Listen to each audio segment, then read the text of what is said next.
Yo os tengo que decir, soy vegetariano desde el día que nací. Tengo 62 años y os puedo asegurar que ser vegetariano ha sido una de las grandes suertes, si se puede llamar así, que he tenido en la vida.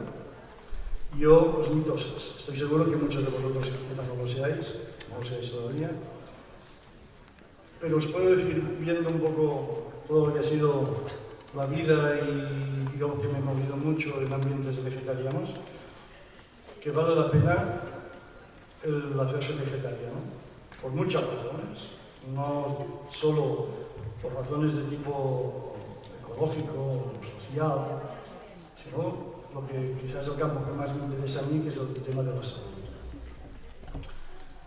De todas formas, yo quisiera, aquí en la conferencia, yo voy a hablar de temas que espero que os interesen, relacionados con el tema, pero quisiera que quedara claro como leitmotiv o como resumen de la ponencia de que la dieta vegana, y ahora aquí hablaremos un poco sobre los orígenes de la evolución humana, cómo ha ido cambiando la alimentación a lo largo de los milenios, pero lo fundamental no es tanto decir hacemos una dieta vegana porque nuestros ancestros eran básicamente vegetarianos. En parte sí es cierto, todavía los vegetales pesan muchísimo en la alimentación, pero también hemos tenido antepasados durante muchos miles de años que han sido cazadores y recolectores. Y eso hay que considerarlo. La dieta vegana, de hecho, es más una dieta de futuro que no una reminiscencia del pasado. Por eso muchas veces cuando, hablando con gente que no son vegetarianos, dicen, bueno, esto es volver a los australopitecos, a los hombres mono del pasado, es una reliquia que hoy en día está superada. Totalmente falso. Tal como está la situación mundial de carencia de alimentos, de deforestación, de erosión del suelo, de contaminación de las aguas, de hambre, la dieta vegana es una dieta sana y además con unas posibilidades de futuro que no tienen otro tipo de dietas. Incluso los mismos estamentos oficiales que durante muchísimos años yo lo he podido experimentar y vivir, se han mostrado muy contrarios a este tipo de alimentación. Hoy en día ya van dando su brazo a torcer. Incluso la OMS, la misma OMS, la Organización Mundial de la Salud, en el año 1991, en su revista, que es el Fórum de la Health Organización, que es la OMS, tiene una revista oficial, publicaba un artículo muy interesante sobre si era necesario comer carne, sobre todo preocupados por el tema de las sociedades económicamente emergentes, que se observa que los países que van adquiriendo un nivel económico más elevado consumen más carne. Esto es un hecho. Sobre todo los que vienen de abajo para arriba. Los que están arriba, más bien hay una dirección en sentido contrario. Pero sí que es cierto, y esto se ha observado incluso aquí en España en los años 60, 70, un aumento considerable de carne. Se ha observado en Brasil, se observó en Japón, en la China, en la India. Estos países que han adoptado una dieta más cárnica, gracias a su desarrollo económico, también han surgido una serie de enfermedades que no tenían las sociedades primitivas cuando el consumo de carne o de proteína animal era mucho menor. El artículo este de la revista oficial de la OMS, la conclusión era que la carne no es que no fuera imprescindible, sino que no era ni necesaria para el desarrollo de la salud y de la especie humana. Y esto es importante que los estamentos científicos, que hoy en día, gracias a Dios, disponemos de mucha información, hay estudios tanto a nivel epidemiológico como a nivel clínico, de los que os han hablado también entre ayer y hoy sobre estos temas. La dieta, de hecho, vegana o vegetariana estricta es una dieta de futuro, de hecho. Y aunque aquí os hable, veréis, toda un poco la evolución humana, tener eso en cuenta. Hay que ser realistas, hay que basarse en los hechos que la ciencia nos ha demostrado como ciertos y sacar de ahí una serie de conclusiones.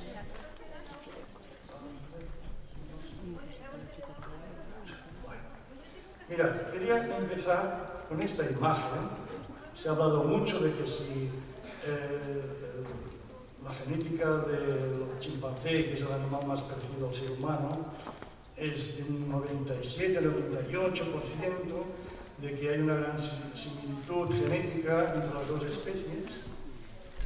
Pero yo os voy a hacer una pregunta que os va a sorprender.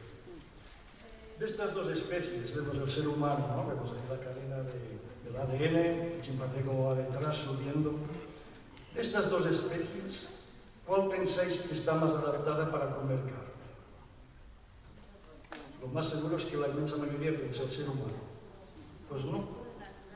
Es más adaptado biológicamente que el chimpancé coma carne que no el ser humano. Por una serie de razones que son fascinantes y que ahora os voy a comentar. Mirad, en los años 40 se descubrió y a la vez se describió una sustancia que es un glúcido de 11 átomos de carbono llamado ácido acetilneuramínico. Esto es muy importante lo que ahora os voy a comentar, veréis por la razón siguiente. Este ácido, que se llama también ácido siálico, se estudió, se observó en animales, en mamíferos, y ya en los años 70 ya se habían detectado unos 50 ácidos siálicos, es decir, neuramínicos con diversos radicales, que estaban repartidos en el reino animal, básicamente. Concretamente en la especie humana habían 3. Uno es el acetilneuramínico.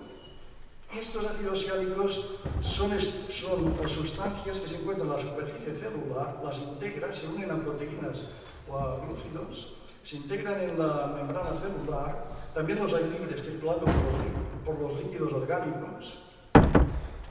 Y en la membrana celular tienen una función de intercambio de información entre las células y también participan en el sistema defensivo inmunitario, de reconocer como propio extraño. Sabéis que cuando se inocula una sustancia extraña en el cuerpo se produce una reacción de rechazo.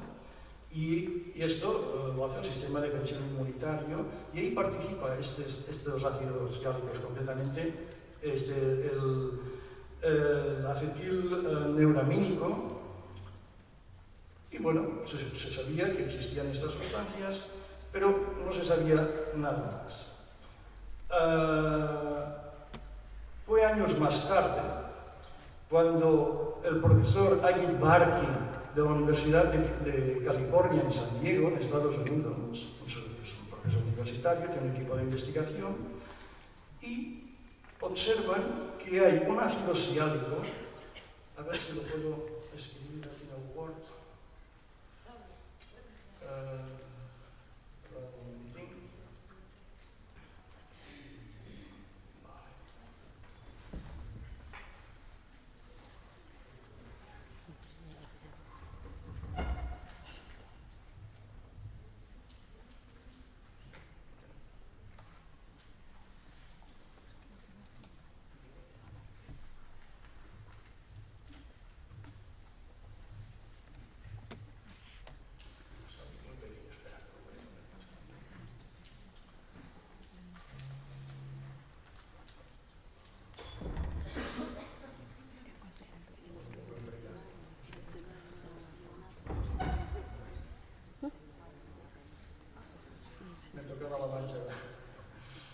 La mancha no me va a ver. Seleccione primero.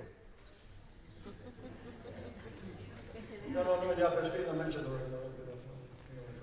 Aquí se ve claro, pero aquí no. Este es el problema, amigos. Bueno, si no, pues es que hay un... Bueno, sabemos escribir todas, aquí no sé. Aquí la carnívora. Olvidemos esto, vamos a ver. Es como un capítulo que no he laboratorio. Es bueno.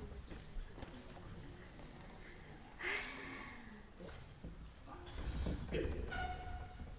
Este ácido, esta sustancia que tiene naturaleza ácida, es un hidrato de carbono, de hecho, se se denomina o se escribe de una forma simplificada como neu de neuramínico 5-AC, que es acetil neuramínico.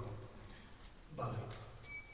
Observaron un hecho muy curioso, que había un ácido siálico que no se encontraba en el ser humano y sí se encontraba en el resto del reino animal, sobre todo en los primates, que son nuestros parientes más cercanos. Y bueno, no sabían muy bien por qué ocurría esto, que el ser humano no tenía esta sustancia, y fueron unos investigadores japoneses a finales de los años 90 que descubrieron que para que el ácido siálico que sí tiene el ser humano se transforme en este que no tiene, se necesita una enzima que está regulado por un gen, una hidroxilasa, y este gen sufrió una mutación hace 3 millones de años, de modo que el ser humano no dispone de él. Y dices, bueno, pues no dispone, ¿qué pasa? Pues pasa algo muy gordo, que es que años más tarde descubrieron que en el cuerpo humano sí había esta sustancia que en un principio se pensaba o que se sabía que no lo produce el propio cuerpo. ¿De dónde venía pues? Pues venían de la carne que se come. Pero no solo esto, es decir, bueno, sale una sustancia ahí que proviene de lácteos y de la carne, sobre todo la carne de vacuno, la carne de cerdo, la carne de cordero, son grandes suministradores de esa sustancia. El problema es el siguiente, que esta sustancia se instala en las células, en la superficie celular, y produce una reacción de rechazo, produce una reacción antígeno-anticuerpo. Eso quiere decir reacción inflamatoria. Es una sustancia proinflamatoria. Y aunque no esté muy extendida, es una sobrecarga para el organismo. Tiene una sustancia proinflamatoria en el cuerpo. Además de otras cosas. Hoy en día se sabe que el cáncer, una de las causas de desarrollo, son estadios inflamatorios crónicos. No todos estadio inflamatorio crónico provocan cáncer, pero algunos sí.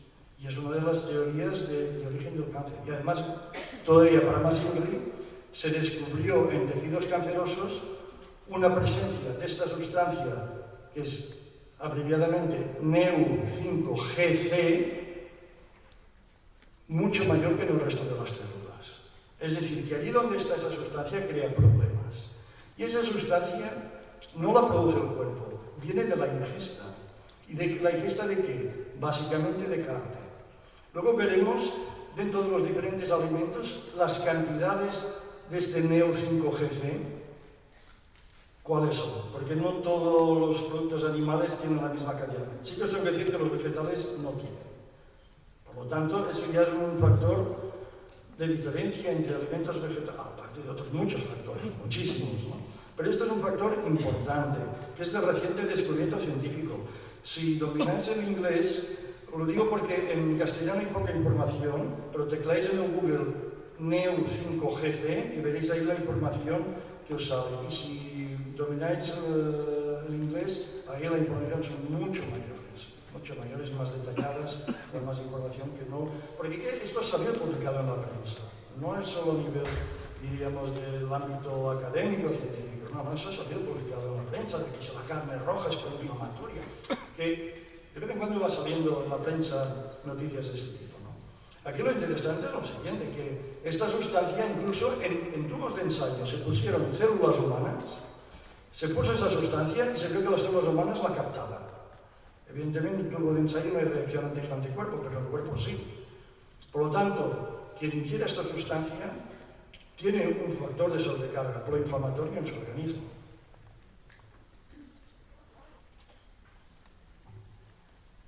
Se hicieron más pruebas.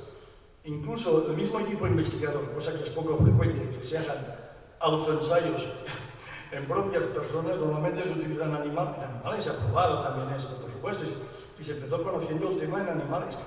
Pero claro, el animal, en ratas sobre todo, estos sí fabrican 5-NeuGc. Por lo tanto, en ellos no les puedo dar la respuesta, pero se les provocó genéticamente que no pudieran provocar esta sustancia, se les vinculó incluso en ratas con tumores provocados, verdaderas salvajadas con los animales, se inyectó esa sustancia y el tumor se desarrollaba mucho más deprisa. O sea que es una sustancia que hay que ir con cuidado. Pues bien,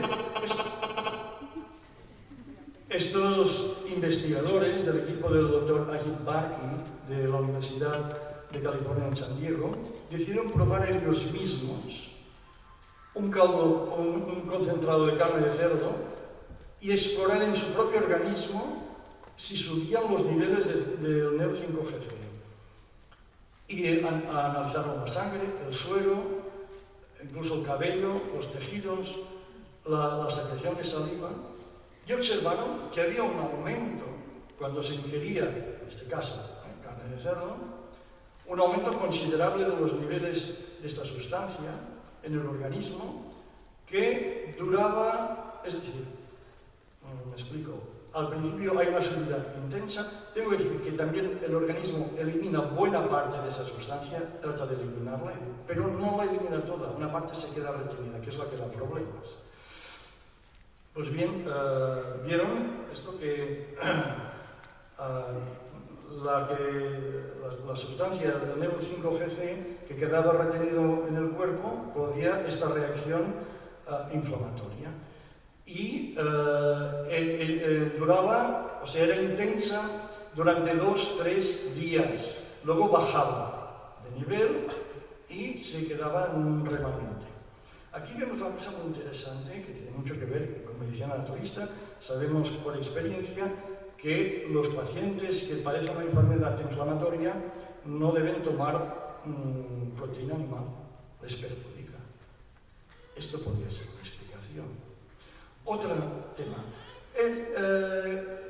Dentro del experimento científico se ha hablado de que debido a que el ser humano come carne desde millones de años, si habría un cierto grado de tolerancia por parte del organismo que hiciera que estas reacciones no fueran tan intensas como cabría suponer. De hecho, se producen reacciones, ¿no? Y se vio esto que durante la persona que come carne habitualmente, claro, tiene niveles de Neo5-Gc elevados continuamente. Y esto puede ser que lo pueda aguantar durante un tiempo, pero a medida que uno va haciéndose mayor, que tiene toda esta carga encima, es realmente un factor de sobrecarga. Esto también podría explicar por qué aparecen más cánceres en edad adulta o la vejez que no en la infancia. Es una de las causas, no es la única, por supuesto, pero es una causa a tener en cuenta. Solución. Os voy a comentar aquí dos cositas. Una, la cantidad de esta sustancia del Neo5-Gc en diferentes tipos de carnes o de proteína animal. Mira, concretamente, la carne de vacuno tiene 10.000 unidades, son en microgramos, que es la que tiene más. O sea, la más proinflamatoria es la carne de vacuno. Luego hay, pero es que curioso, son cifras aproximadas, yo os digo 10.000, a veces están 9.000 y pico o supera los 10.000, pero está en cifras orientativas, digamos. Carne de cerdo, de cordero, ya os sorprenderá, y el queso de cabra está alrededor de los 5.000 microgramos. El salmón está en 800, voy de cifras mayores a menores. Los lácteos vacunos, que son los más consumidos, están entre 600 y 700. Excepto la mantequilla, que está entre 40 y 50. Claro, la mantequilla hay poca proteína animal, a diferencia de los lácteos. Por eso también tiene menos Neo5-Gc. En cambio, fijaros, la carne de pollo, de pavo, el atún y el bacalao están entre 20 y 30. O sea, fijaros la gran diferencia. Por eso siempre las carnes rojas son las peores. Entre otras razones, una es esta, porque son las que más Neo5-Gc presentan. Y uno dice, bueno, ¿cuánta carne come una persona a lo largo de su vida? Os voy a dar cifras estimativas, claro, eso depende de cada país, ¿no? Hay países que comen más vacuno, otros más cordero, pero sí considerando la cantidad dentro de lo que es el mundo occidental, una persona de 72 años ha consumido, para que os hagáis una idea, la cantidad de carne enorme que representa 11 vacas, 3 corderos, 23 cerdos, 45 pavos, 1.100 pollos y unos 400 kilos de pescado. Evidentemente en la área mediterránea se consume más pescado. Eso son cifras seguramente de países anglosajones, ¿no? Que ahí se consume mucha carne de vacuno y cerdo sobre todo. Bueno, esto es un factor importante tener en cuenta. No es el único, no es el único. Quisiera, partiendo de esta imagen, ¿no? de nuestros ancestros, en realidad no es que el hombre descienda del mono. Lo que dijo Darwin es que el hombre y el mono tenían ancestros comunes, que se calcula alrededor de hace 6-7 millones de años. Luego se fueron separando las diferentes ramas y los primeros, diríamos, primates que podemos considerar ya de la especie humana son los australopitecos. Los australopitecos eran básicamente vegetarianos, pero no exclusivamente vegetarianos. Pensemos que los monos, los chimpancés cazan, no son al 100% vegetarianos, y comen larvas de insectos, y comen hormigas. Entonces se supone que los australopitecos, todo y que ya andaban más erguidos que el mono por los restos paleontológicos que existen en la actualidad, seguramente alguna larva, algún animalito de estos fáciles de coger, lo habrían comido, ¿no? Los australopitecos duran más de un par de millones de años y surge luego, pero estos son como ramas dentro de un árbol, ¿eh? No es que unos fueran seguidos de otros, sino muchas de estas ramas se han ido extinguiendo y se considera ya el género Homo, el Homo habilis, de unos 2, o Homo rudolfensis, se llama, es otro género Homo, hace 2,5 millones de años, que el género Homo ya tiene un cerebro más desarrollado y desarrolla utensilios, básicamente piedra tallada muy tosca en un principio, luego va perfeccionando. Y aquí, claro, aquí también es muy interesante el tema de lo que dice la biología y la paleontología clásica sobre el paso del simio primigenio al ser humano. ¿Qué cambios ha habido básicamente? Uno es la pérdida de pelo. La pérdida de pelo, dicen, bueno, es que al perder pelo se puede correr más. Bueno, sabéis que en la zona, el género humano procede del este de África, una zona que se llama el Valle del Rift. Rift en inglés quiere decir quebradura, grieta, porque ahí la tierra se separó, se formó un valle inmenso, cambiaron las condiciones climáticas, nuestros ancestros que luego se convirtieron en chimpancés se quedaron en la parte occidental de África, donde las selvas eran todavía bastante tupidas, mientras que en la zona de sabana, al quedarse con poca selva, árboles aislados, para poder sobrevivir la evolución determinó la bipedestación. Esta es una teoría que se arguye diciendo que nuestros ancestros en la sabana, debido a que son hierbas altas, para poder ver posibles depredadores, la postura erguida consiguió un campo de visión más amplio, ¿no? Y el desplazamiento, también es curioso que el desplazamiento a dos patas, o sea, el bipedismo, energéticamente es más económico, gasta menos energía. Pensemos en una época que el ser humano, o en estos prehomínidos o homínidos, eran bastante precarios, era lo que recogían un poco como hacen los chimpancés y los orangutanes y los gorilas, ¿no? Lo que encuentran. Quiero decir que poder prosperar era realmente complicado. Hay la teoría del desarrollo del cerebro porque hay dos órganos en el cuerpo humano que son los que más energía gastan, que es el cerebro y el intestino. El cerebro, concretamente el hombre actual, gasta el 25% de la energía que gasta habitualmente un ser humano. Y esto se posibilitó, según la teoría clásica, a la ingesta de proteína animal, que no es que fueran cazadores en principio, porque eran muy rudimentarios todavía, sino más bien carroñeros. O sea, nosotros, según la teoría clásica, procedemos de animales carroñeros y que en la sabana, como ya sabían utilizar utensilios para machacar nueces, como hacen muchos chimpancés, también o palos, se podían romper los huesos que los depredadores de los animales que cazaban, que no podían comer, porque son muy duros, solo las hienas pueden romper los huesos, porque tienen unas mandíbulas muy fuertes, pero leones, ni leopardos, ni ningún tipo de depredador puede con los huesos, pero con una piedra se los puede romper. Y el hueso en su interior tiene el tuétano, y el tuétano es muy nutritivo. Pensad que el cerebro, además de gastar una gran cantidad de energía, tiene una gran cantidad de grasa. Y esto es muy importante, porque el tipo de grasa que consumamos va a influenciar también en el funcionamiento del cerebro.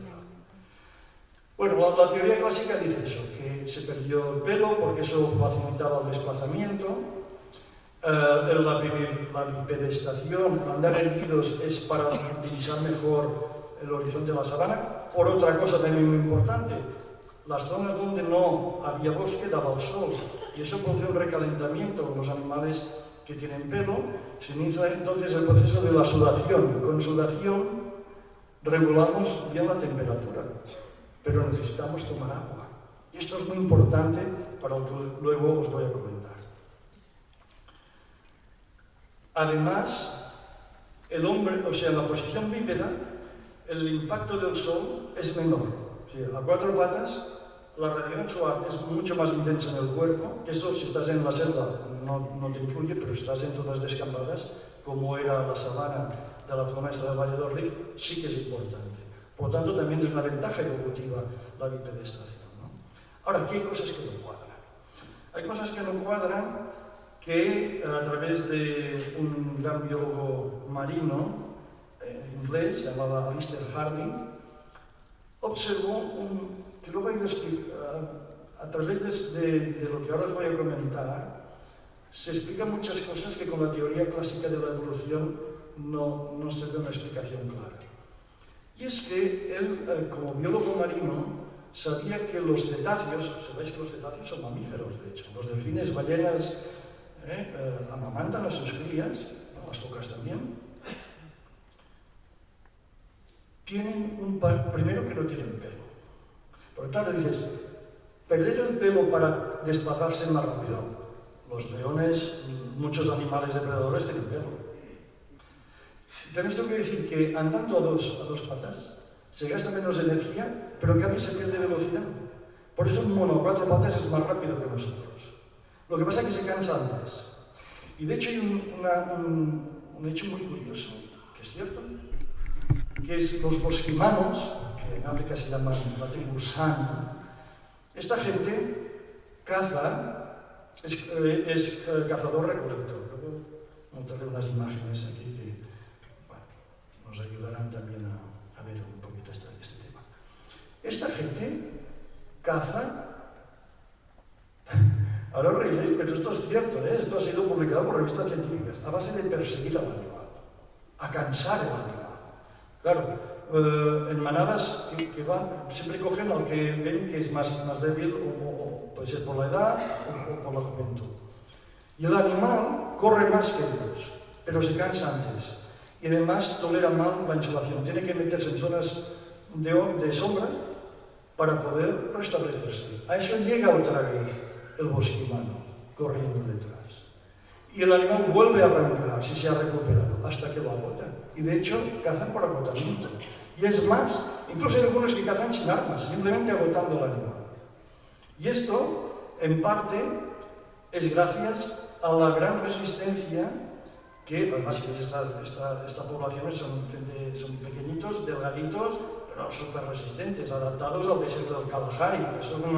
Esto es más que una sabana, hay una estepa ahí de sequedad tremenda. Pero claro, aquí hay un tema sorprendente.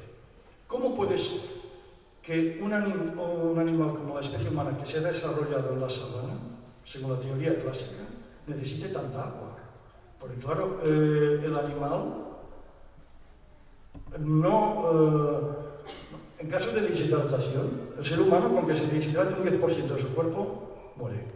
Los animales aguantan hasta el 20%, o sea, son mucho más resistentes. Otra cosa, las heces tienen una proporción de agua del 70-75% de agua. En el ser humano, los animales son mucho más secas. La orina de los animales de la sabana es mucho más concentrada. La orina del ser humano es diluida. ¿Cómo se entiende eso? ¿Puede explicarse que un ser adaptado por la evolución a la sabana tenga estas características tan acuáticas? Pues ahí viene la teoría acuática que explica muchas cosas. Y es que en el curso de la evolución, debido a cambios climáticos, incluso, mirad, hay un artículo de la revista Investigación y Ciencia del mes de octubre de 2010 que habla de la supervivencia de la especie humana gracias al mar.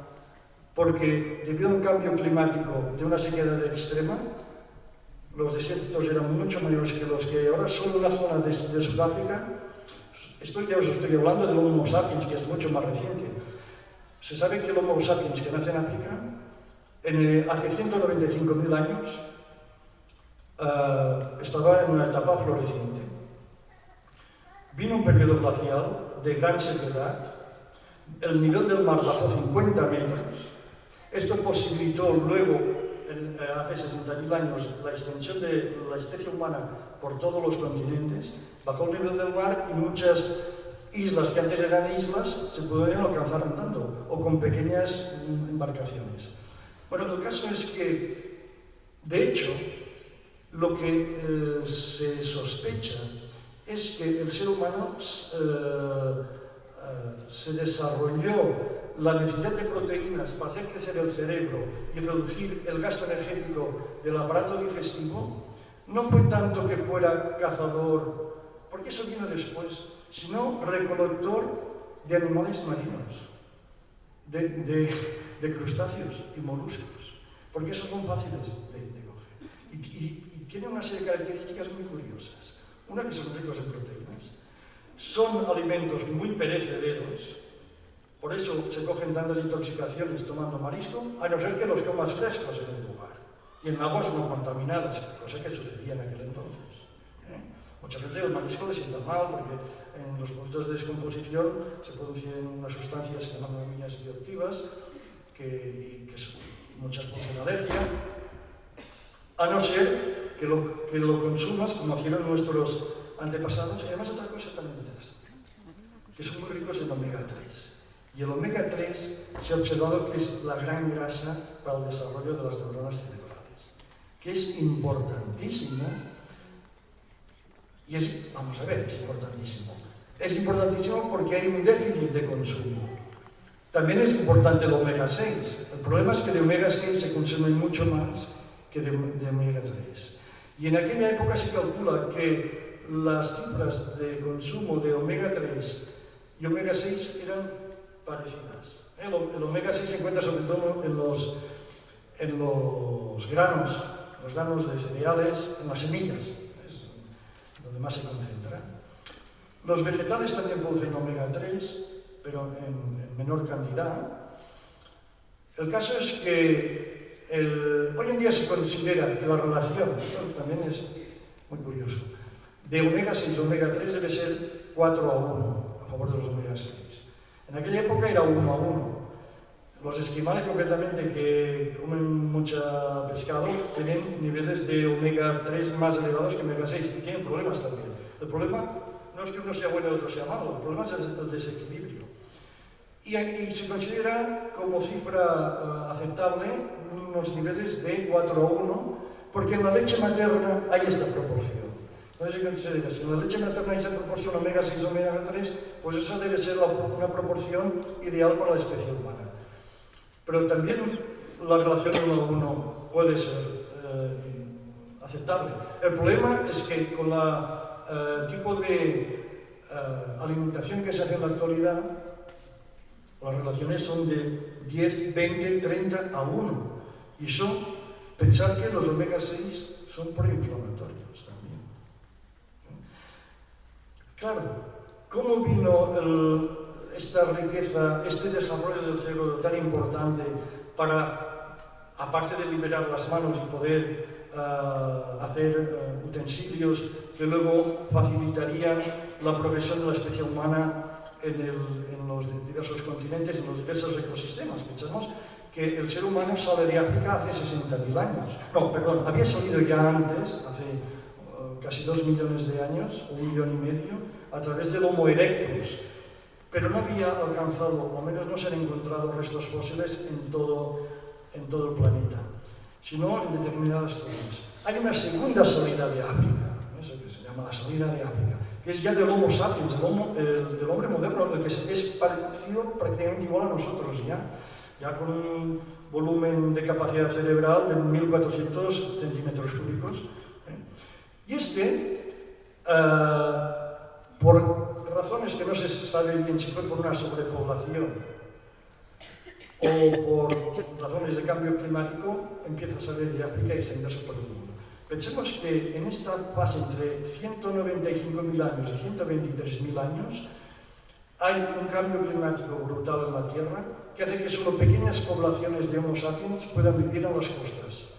En una zona de Sudáfrica, sobre todo, se han encontrado muchos restos fósiles ahí, donde hay lo que se llaman geofitos, que son plantas bulbosas que tienen raíces nutritivas, y luego, a nivel proteico, porque es muy abundante en molusco. Aunque hay corrientes frías, pensar que el marisco con el frío se reduce mejor que no en temperaturas de calor. Lo interesante es ver que,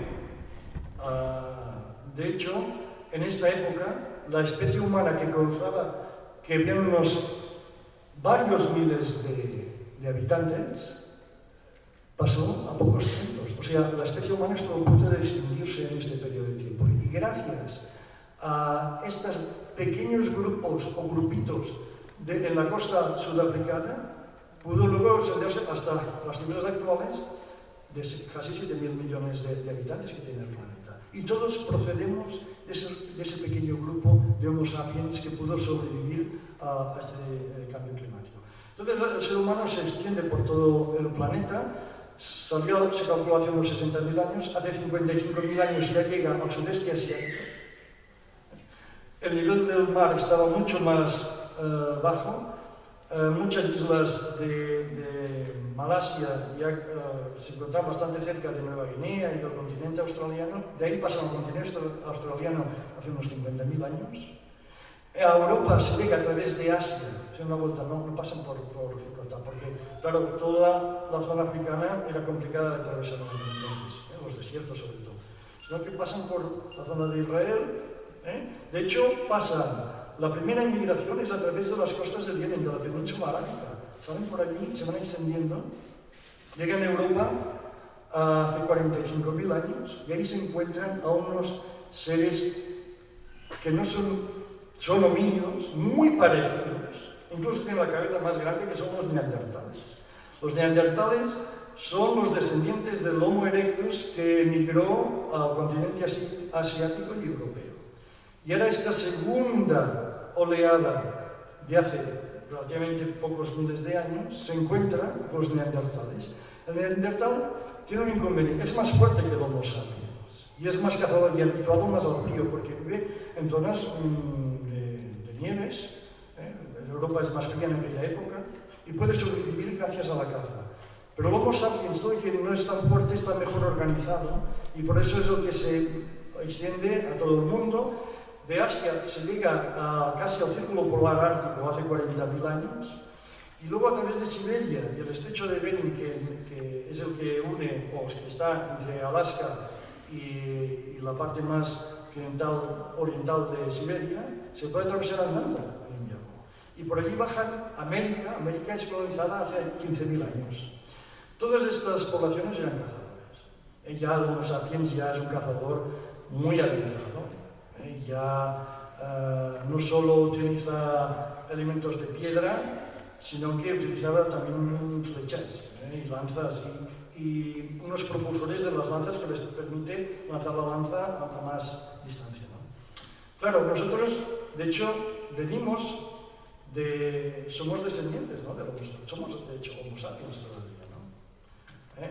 Aunque actualmente se dice que más que sapiens somos sapiens, ¿no? De utilizar el mando a distancia haciendo zapping. Eso también es una forma de evolución muy actual, ¿no? Bien, todo esto era para comentaros de que nuestros ancestros realmente eran cazadores y recolectores también, no hay que olvidar, ¿eh? Y además, una cosa muy importante, y eso, no sé cómo vamos de tiempo. Mal, es que me he entretenido demasiado en el tema este. El ser humano, al llegar al neolítico, es decir, cuando empieza a cultivar ya cereales y se hace pastor, hay ahí, porque pensad una cosa, en el paleolítico el cazador-recolector respeta a los animales. De hecho, muchas tribus tienen animales totémicos. Hay una relación con el animal de gran respeto y como de sentimiento hacia la caza. Lo que pasa es que aquí se juega entre la necesidad y lo que diríamos la empatía por el animal. Cuando llegan empiezan a formarse grandes poblaciones humanas en el neolítico, ahí empieza un tema muy interesante, que es el ser humano quiere comer carne, pero nota que matar al animal le afecta negativamente. Eso hoy lo sabemos a través de los estudios de la empatía. La empatía es sentir lo que otro animal o ser parecido sufre. Nosotros sentimos empatía por el animal que sufre, por eso no queremos que los animales sufran. Claro que un tema, muchas veces se dice, bueno, es que las plantas también son seres vivos, claro que sí. Pero nosotros podemos sentir empatía por un animal, porque es muy parecido genéticamente y filogénicamente a nosotros. Una planta, podemos entender que tiene un sistema sensitivo, y que si le acercas fuego, no es que defienda a la planta, pero trata de defender. Y de hecho, se sabe que las plantas idean sistemas de defensa para no ser devoradas, con espinas, con una serie de productos químicos, incluso hay comunicación entre ellas, estudios muy interesantes que se han hecho. Pero claro, aquí hay una pregunta clave sobre el tema, diríamos, ético-moral, porque la ética y la moral en el fondo se basan en la empatía, y el sentimiento que sentimos hacia los animales. Y hoy en día, por estudios neurobiológicos, se sabe que lo que nos guía nuestras acciones, más que el intelecto, son las emociones. Las emociones son las señoras, el intelecto es el servidor, eso ya lo dijo Nietzsche en su tiempo, sin que tuviera conocimientos de neurobiología, ¿no? El tema es el siguiente. Claro que consumimos seres vivos, pero necesitamos seres vivos para consumir. Lo que pasa es que al animal, si nosotros lo matamos, sentimos un cierto rechazo, porque se parece todavía, tiene muchos rasgos humanos. Y hoy en día, a través de la etología, también se sabe que el animal, más los mamíferos es que si miras a nivel genético, tiene un parecido brutal. Y de sentimientos también. Tú ves que el animal sufre, pero es que no es solo esto. Es que en los últimos tiempos se ha descubierto que incluso el pescado, los peces, tienen sistema límbico. El sistema límbico es el que regula el dolor y las emociones. Y antes se pensaba que los peces les echabas el anzuelo y como tenían un sistema nervioso muy rudimentario, no sufrían. Hoy en día, a través de biólogas especializadas en animales marinos, y en peces concretamente, que los hay, en Belfast, en Pensilvania, hay personalidades científicas en este campo, ten cuidado, el pez claro que sufre, y además los receptores de sensibilidad dolorosa los tiene en la zona donde normalmente se clava el anzuelo, es decir, en el morro. Y el pez, si lo estimulas con sustancias irritantes, reacciona al dolor. Incluso es más, los peces pueden sentir sensación de bienestar. La hormona del bienestar se llama oxitocina y esta hormona se encuentra en peces también. Es decir, los peces, todo y que son mucho más rudimentarios que nosotros, son seres que sufren, que les podemos causar sufrimiento Y ya no digo no solo por el atoro, sino en las grandes capturas que se dejan que se asfixien, porque fuera del agua, pues sufren una asfixia penosa. Y eso se está considerando, y hay voces dentro del campo de la biología marina que están diciendo que igual que los mamíferos en los países avanzados, para matarlos se exige que estén sedados, con el pescado y ahí empiezan a haber voces, todo y que las sociedades destructoras de animales y pesca... terrible. Lo siento, es que... Ay, no sé. Irme por aquí o entrar por otros temas que quisiera comentar. Voy a comentar... Bueno, a ver si puedo... Dos temas cortamente. El tema, fijaros que ya a nivel de vocabulario utilizamos el término sacrificar.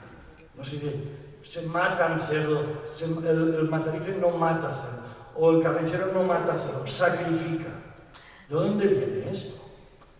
Tú no sacrificas a los dioses del animal, no lo matas para comerte. Bueno, tú lo matas el que lo mata, ¿no? Amigo, porque eso viene del neolítico. El ser humano de las poblaciones estas intentan, como tienen sus dioses, sean politeístas o monoteístas, tienen su dios, ofrecen el animal al dios. El humo es para el dios, pero la carne es para el ser humano. Con esto es una especie como de contrato psicológico, es decir, podemos matar animales, sí, porque lo ofrecemos a los dioses. Y de hecho, si conocéis un poco la mitología griega, el mito de Prometeo representa que es el creador de la humanidad a través de arcilla y barro, que es muy curioso ver muchas concomitancias entre nuestros dos grandes patrones, uno religioso que es a nivel judeocristiano y otro es el greco-latino en cuanto a cultura. Pues el mito de Prometeo, que es un mito griego antiguo, habla de que cómo engañar a los dioses para favorecer a los hombres. Y hay el famoso mito de que presenta a Zeus, que es el padre de los dioses, un saco grande con los restos del animal que tiene la grasa y los huesos, y otro más pequeño que tiene la carne. Y le ofrece el pequeño a Zeus. Y Zeus dice que no, que quiere el grande. Pero es que lo está engañando Prometeo, sabiendo que va a querer el grande y los huesos. O sea, los huesos es para el dios, la carne para el hombre. Entonces se sacrifican los animales. Con eso hay una especie como de, diríamos, permiso, entre comillas, de poder matar, porque en realidad estás haciendo un sacrificio. Y de hecho, el consumo de carne en la época griega antigua era a nivel comunitario. No, la gente no comía carne en sus casas, porque en los casos era complicado, sino en grandes fiestas en honor de los dioses. Luego esto, evidentemente, ha ido variando. También hay, esta es una cosa también muy interesante, cómo afecta en la psicología ya antigua el hecho de matar. El paraíso terrenal es un paraíso de frutas, de vegetales, no hay caza de animales ahí. La edad de oro de Ovidio, que es decir, dentro de la cultura greco-latina, se habla de la edad de oro, de la edad de plata, de la edad de bronce, de la edad de hierro. Todo va a peor en cuanto a los sentimientos humanos. La edad de oro es una edad pacífica donde el hombre, el ser humano, está en contacto con los animales, con la naturaleza, no tiene que trabajar, todo el mundo se pide a todo el mundo, es un poco el paraíso terrenal.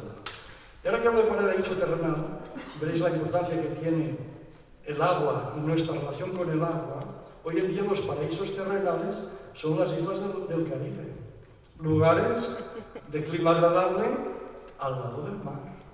Y esto es por nuestros ancestros. Hubo tanto tiempo ese contacto, no solo a nivel de mar, sino a nivel sobre todo de ríos, de lagunas, de desembocadura de ríos, que este recuerdo genético, que no tienen los otros primates, porque podríamos decir, bueno, es que los otros primates tienen al agua.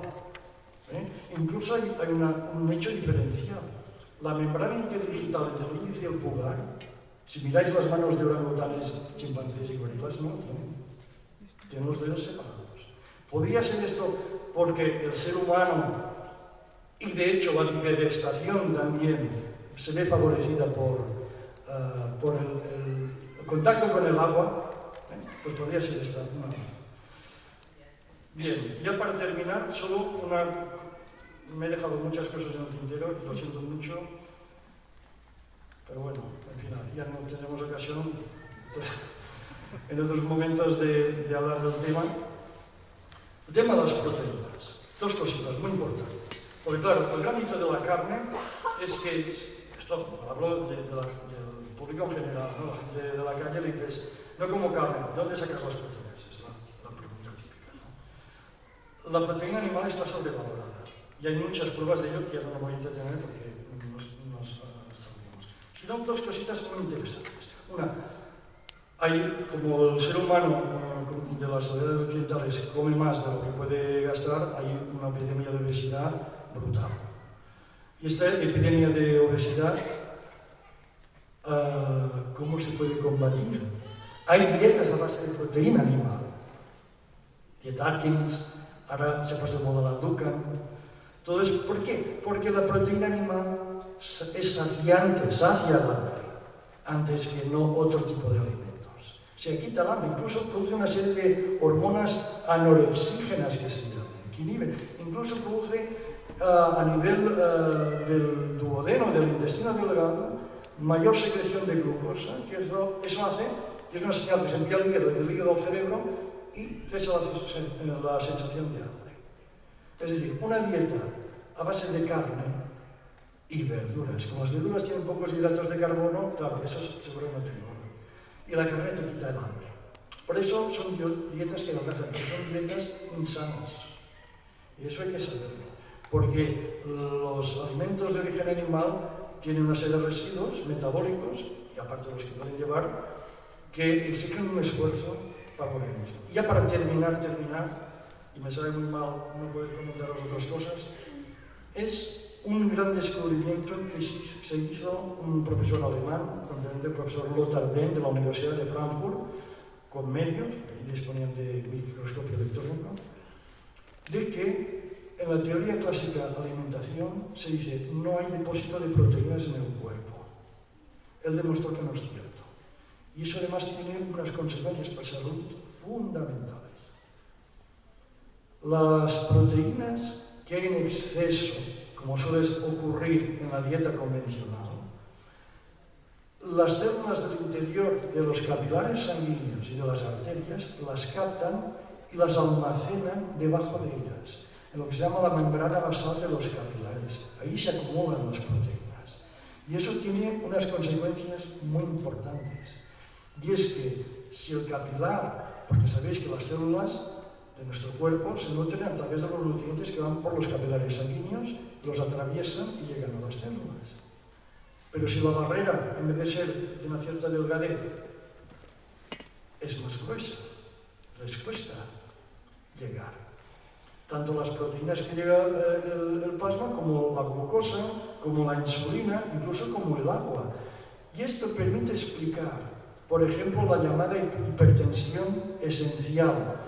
El 80% de los enfermos se dice que son hipertensos sin causa conocida. Por eso se llama esencial, sin causa conocida.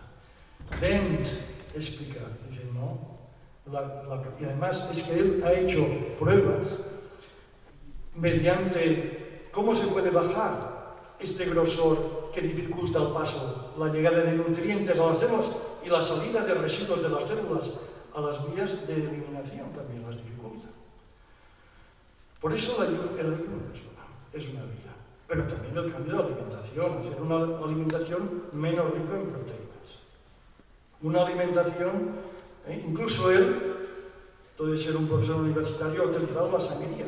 Donar sangre va bien, porque pensar que uno de los depósitos de proteínas que hace espesar la sangre es la concentración de proteínas en sangre.